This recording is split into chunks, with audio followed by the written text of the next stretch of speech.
I have always known about gratitude, but I've never actually practiced it until this year, really. Like, I've written thank you notes on occasion, but I haven't actually spent an entire year working with gratitude until I came across something that sparked my interest.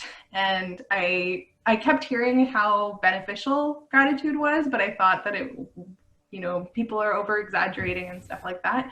But in fact, it is actually a great way to be able to create positive thinking. There's other benefits to gratitude journaling and other gratitude practices. Not only does it increase positivity, improves self-esteem, helps you sleep better, makes you happier, and also reduces stress. At the end of last year, I went through some health issues, and I really do find that my gratitude practice, I've recognized, not only has helped my mental health, but also my physical health, in terms of how I feel about the day, how I recognize situations. And so I think the stress factor is definitely a big one. But there's different methods of expressing gratitude. So for me, I came across a box that had inside of it 52 thank you cards and a gratitude journal. The gratitude journal wasn't very large, so I went through it pretty quick, about a couple months in. And so I ordered another gratitude journal so that I could continue it. So that's been my method of being able to practice gratitude. Also this month, I'm doing a gratitude jar, which is kind of neat to see as pieces of paper are being added to the jar. It's growing, and I didn't realize how quickly it can increase in actual size. Like, instead of just looking at it on a piece of paper, you can actually see the different things that you're adding to the jar. So I think that that's a really neat way of visualizing it too.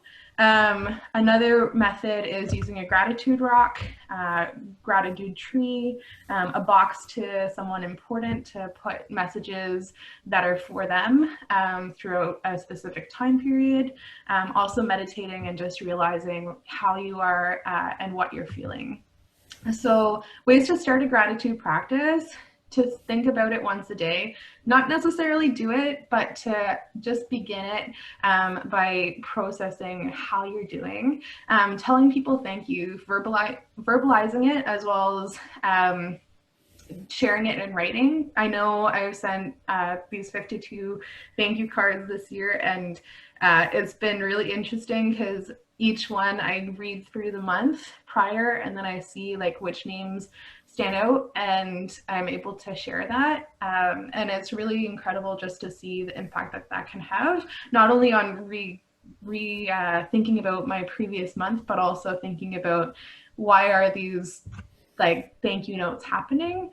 I think also a big key component is to keep at it. So sometimes it's easy to forget to do it once or twice in a week, or to leave it alone for a trip and then come back to it.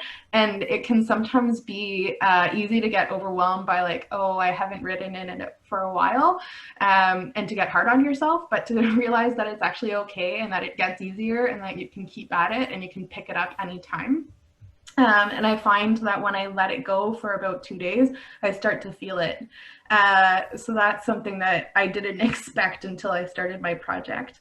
Also, if you feel stuck, use gratitude prompts.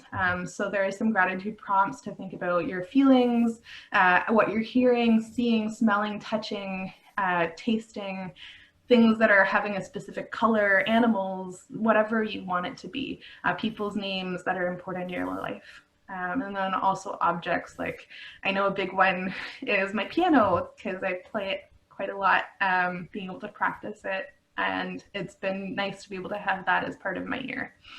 So I've talked a little bit about my personal journey with gratitude. So this is actually the box, the kit that I got in November last year, thinking this year is going to be my year of gratitude. And it has been my year of gratitude, but it's not just going to be my 1 year of gratitude. I instead went to the dollar store and bought 52 more thank you cards, so that I can continue my project into next year, because I've realized the benefits of it. So just to go over some prompts for reflection for yourself, thinking about past happenings, what you're feeling right now, what present surroundings you're grateful for, and then also to take some time to do deep reflection. Here are some prompts. I'll share these on the Facebook group so that if you want to look at it further, you can open up the slides and be able to see it and to reflect at your own time. So that ends my presentation.